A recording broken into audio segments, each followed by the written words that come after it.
Hello guys, कैसे हैं आप सभी लोग। स्वागत है आपका डार्क स्पिरिट के एपिसोड नंबर 394 में। तो चलिए इसके एक्सप्लेनेशन को स्टार्ट करते हैं। जैसे कि हमने लास्ट एपिसोड के एंड में देखा था कि हमारे जो यूई किंगशान होते हैं वो कहते हैं हमारे लिनफेंग से कि भला तुम हमारे पीछे क्यों पड़े हो, हमारी फैमिली से तुम्हारा क्या पंगा है। लिनफेंग मुस्कुराते हुए कहता है तो देख के लगता है जैसे यूई किंगशान को यहाँ पे गुस्सा आ रहा है। उसे अपने बेटे को ऐसी हालत देख के बहुत ज्यादा गुस्सा आ रहा है। जो मेरे मदर फादर के साथ हुआ वो तुम्हें देख के बिल्कुल भी गुस्सा नहीं आया, इस वजह से मैं तुमसे बहुत ज्यादा गुस्सा हूँ। ग्रैंडपा, याद रखना मैं आपसे बहुत ज्यादा गुस्सा हूँ जो भी मेरे मदर एंड फादर के साथ हुआ है। देखने वाले लोग बात कर रहे होते हैं लिनफेंग ने अभी अभी यूई किंगशान को अपना ग्रैंडपा कहा। कहीं यूई किंगशान असल में लिनफेंग की ग्रैंडपा है। यहाँ पे हो क्या रहा है, भला कौन किसके ग्रैंडपा और सन है, ग्रैंडसन में कुछ समझ नहीं आ रही। आखिर इस कंपटीशन में ये सब क्या हो रहा है कि यूई किंगशान समझ जाते हैं और वो कहते हैं तो लिनफेंग, अच्छा तो तुम असल में लिनफेंग हो। लिनफेंग अपने फेस रिवील करने लगता है। वैसे मेरा फेस रिवील तो पता नहीं मैं अपना क्यों ला रहा हूँ भाई। खैर जो भी हो, लिनफेंग अपना फेस रिवील कर रहा होता है और अपना मास्क को हटाता है और सबको दिखाता है कि असल में वो रियल लिनफेंग है, जो कि बहुत ज्यादा जीनियस और टॉप का टैलेंट है। तो यहाँ पे अपना मास्क को हटाता है और कहता है कि हाँ ये मैं हूँ लिनफेंग। इंसान जो होते हैं वो बहुत ज्यादा हैरान होते हैं और कहते हैं अच्छा तो ये तुम हो तुम।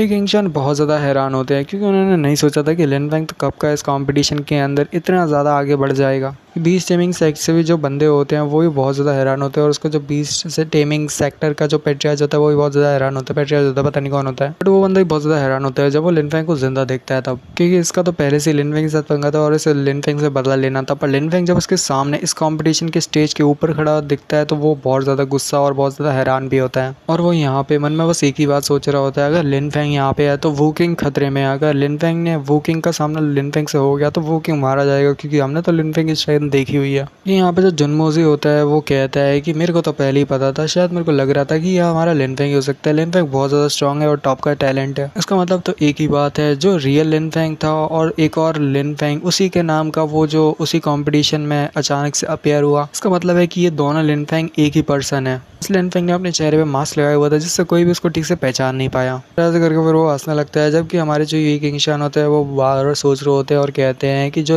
यूई यानमिंग है वो बहुत ज़्यादा टॉप का टैलेंट है, वो भी बहुत ज़्यादा अच्छा है और बहुत ज़्यादा कल्टीवेशन उसकी बहुत ज़्यादा अच्छी है। पता है आगे चल के वो बहुत ज़्यादा अच्छा कल्टीवेशन, मतलब उसकी कल्टीवेशन बहुत ज़्यादा आगे चल के अच्छी होगी, मुझे अच्छे से पता है। वो सभी लोगों को पछाड़ते हुए आगे की तरफ बढ़ेगा और एकदम टॉप पे जाके पहुंचेगा। और अगर बात करें लिनफेंग की तो लिनफेंग इससे भी ज़्यादा है। लिनफेंग किसी को भी नहीं छोड़ता, वो जिसके भी वो रास्ते में आ जाए वो उसको हटा के आगे बढ़ता है और वो टॉप पे तो वो पहले से ही है और बहुत ज़्यादा आगे है। वैसे तो ये दोनों ही मेरे ग्रैंडसन है, पर इसमें से सबसे ज़्यादा पावरफुल मेरे को लिनफेंग लगता है। ये मैं क्या बोल रहा हूँ, बट हाँ वो लिनफेंग यहाँ पे ज़्यादा तारीफ करते हैं, जो कि ट्रांसलेशन में तो खास समझ नहीं आता, पर वो लिनफेंग के बारे में ज़्यादा बताते हैं और कहते हैं कि लिनफेंग वाकई में बहुत ज़्यादा टॉप टैलेंटेड लड़का है। जो हमारे यूई किंगशान होते हैं वो यहाँ पे बताते हैं लिनफेंग एक ऐसा पावरफुल और टॉप का टैलेंट है जिसके पास पावर है और वो अपनी पावर और ट्रू पावर पे रिलाई करता है। और यूई टियानमिंग की बात करें तो यूई टियानमिंग इतना ज़्यादा पावरफुल नहीं है लिनफेंग के सामने। लिनफेंग बहुत ज़्यादा स्ट्रॉन्ग है और अब देख के लगता है जैसे टियानमिंग यहाँ पे मरने वाला है, क्योंकि इसके सामने लिनफेंग है। और यहाँ पे जो हमारे यूई किंगशान होते हैं वो उदास हो जाते हैं, क्योंकि उन्हें पता होता है कि आगे क्या होने वाला है, क्योंकि कंपटीशन का यही सीन है, आपके सामने वाले को मरना पड़ेगा। फिर वो लिनफेंग से कहते हैं लिनफेंग सर अब बताओ आखिर तुमने ये सब क्यों किया, आखिर इसका मतलब क्या है। क्योंकि लिनफेंग यहाँ पे अपने ग्रैंडफादर से कहते हैं ग्रैंडफादर मैं आपको यहाँ पे बस एक ही बात बताना चाहता हूँ, मैं बस आपको ये साबित करने वाला हूँ कि एक तरफ जहाँ पे आपकी डॉटर का एक सन है और जो कि आपका ग्रैंड सन है, आपको उस पर पूरा भरोसा है कि वो पूरे कंपटीशन को जीत जाएगा और आपका नाम रोशन करेगा और बहुत ज़्यादा आपको ग्लोरी मिलेगी।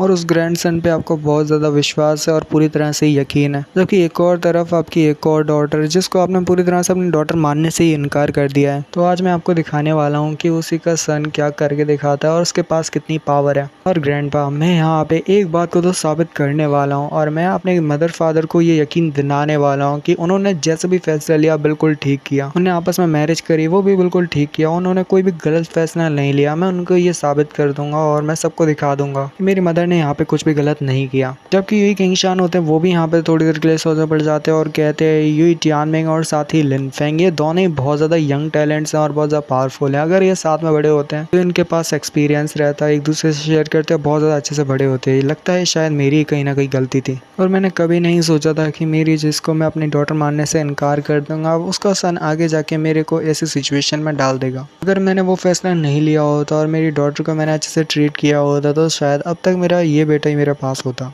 मतलब ग्रैंडसन। तो मेरा ये ग्रैंडसन भी मेरे पास होता। और मैंने यहाँ पे एक और बहुत बड़ी मिस्टेक कर दी है ये सब करके और ऐसा सब करके। उसके बाद दिखाते हैं यूई टियानमिंग का सीन जो कि बैटल में होता है और कहता है लिन फेंग से कि लिन फेंग चलो अब आगे बढ़ो, मेरे को मार डालो, मैं अपनी हार को एक्सेप्ट करता हूँ। लिन फेंग उसकी तरफ देख रहा होता है जबकि यूई टियानमिंग बहुत ज़्यादा डरा हुआ होता है और वो अपने सामने अपनी मौत को देखता है। जबकि लिन फेंग उससे कहता है, लिन फेंग जो होता है वो यूई टियानमिंग से कहता है कि चलो ठीक है, मैं तुम्हें यहाँ पे नहीं मारने वाला क्योंकि हम दोनों वैसे भी ब्लड रिलेटेड हैं, तो यहाँ पे भला मेरे को तुम्हें मार के क्या मिलेगा, क्योंकि हम दोनों ब्लड रिलेटेड हैं, तो अब मैं तुम्हारी जान को यहाँ पे बख्श देता हूँ।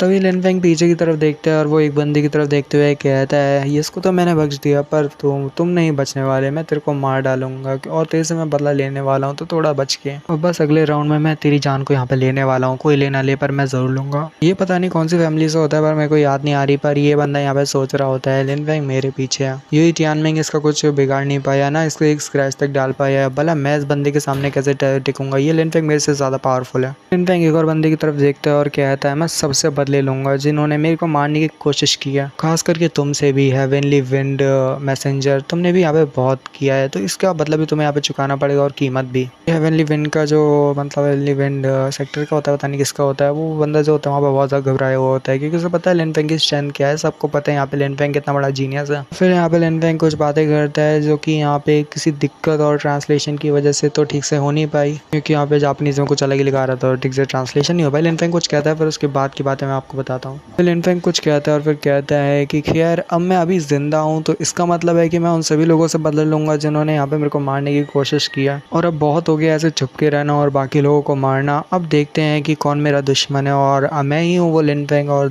बस मैं चाहता हूँ वो सभी लोग भी मेरे को ट्राई करें मारने का, जिससे मेरे को पता चल जाए कि कौन कौन लोग मेरे दुश्मन है। मेरे इतने सारे दुश्मन है कि मेरे को पता भी नहीं है ठीक से। लिन फेंग जिस मैसेंजर की बात कर रहा होता है उसके बगल में उसके शायद फादर वगैरह रहते हैं, जबकि वो जो फादर रहते हैं उसको वो कहते हैं दुआ करूंगा कि कम मैंने तो इसी बैटल फील्ड पे मारे जाए, इसी स्नोई कंपटीशन की बैटल फील्ड पे तू यहाँ पे ड्राई हो जा, मर जाए, और अगर फिर भी तू कैसे ना कैसे बच जाता है तो टेंशन न ले, फिर मैं तेरे को अपने हाथों से मारूंगा। लिन फेंग यहाँ पे मुस्कुराते हुए कहता है कि तेरे को क्या लगता है कि तू यहाँ पे मेरे को मार पाएगा, तूने अपनी कल्टीवेशन भी देखी है, तेरी कल्टीवेशन मेरे से बहुत ज़्यादा कम है, इतनी कल्टीवेशन के साथ तो तू मेरे को खरोच भी नहीं डाल पाएगा। लिन फेंग के यहाँ पे बहुत से दुश्मन होते हैं और उसमें से वही बंदा कहता है लिन फेंग से दोबारा कि हाँ माना कि तेरी कल्टीवेशन ज़्यादा है पर मेरे पास लोग भी ज़्यादा है, अगर मैं बहुत से लोगों को लेके आता हूँ जिनकी कल्टीवेशन ज़्यादा है तो शायद वो लोग तेरे को मार पाएं। पहले तो तू नकली में गया हुआ था पर इस बार मेरे लोग और मेरे साथ जो लोग हैं उनके साथ मैं तेरे को पूरी जगह से ही गायब कर दूंगा, मैं तेरे को मार डालूंगा, इस बार तो तेरा सच में ही मैं नामो निशान मिटा दूंगा इस पूरी दुनिया से। क्योंकि दूसरी साइड से भी कुछ लोग बोलते हैं कि लिन फेंग के पास, जू वुचेंग ने बताया था कि लिन फेंग के पास जब जेट की पहले नंबर की जो जेट की होगी रैंक फर्स्ट की जेट की, उसकी हेल्प से उसे बहुत सी अपॉर्चुनिटीज़ मिलेगी, पता नहीं वो अपॉर्चुनिटीज़ क्या होने वाली है। जबकि दूसरी तरफ दिखाते हैं वही सारे लोग जो टॉप टैलेंट रहते हैं, बहुत ज़्यादा पावरफुल रहते हैं, ज़ूशा और साथ ही हमारे कैंग टियान ब्लड एम्परर। क्योंकि ज़ूशा हमारे लिन फेंग से कहता है कि लिन फेंग तू तो मरेगा, और वो भी इसी स्नोई कॉम्पिटिशन के फील्ड के बीच में। सो गाइस यहीं पे ये वाला एपिसोड का एंड होता है, तो मिलते हैं आपसे अगली वीडियो में, तब तक के लिए इस वीडियो का लाइक टारगेट है 400 लाइक कर दो। I hope you guys complete the target and you guys are awesome. तो मिलते हैं अगली वीडियो में, तब तक के लिए साइन और पीस,